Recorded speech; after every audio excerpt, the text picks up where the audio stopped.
And in that, when we change the nature of who we are and how the energy flows within our body, automatically our sex is going to change as well.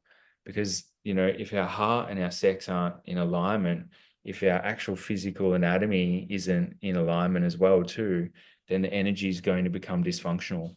And that's going to look different for every single person. There is so many different forms of heartbreak. There are so many different forms of, patterns that can change, or meridians that can shift, or star signs. And this is why we see just such a large spectrum of people, sexuality or sexual dysfunction looking very different, but a lot of it starts in the heart.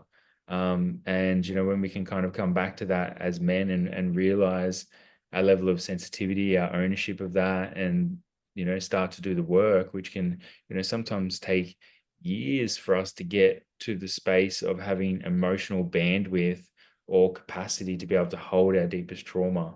You were kind of speaking of that earlier.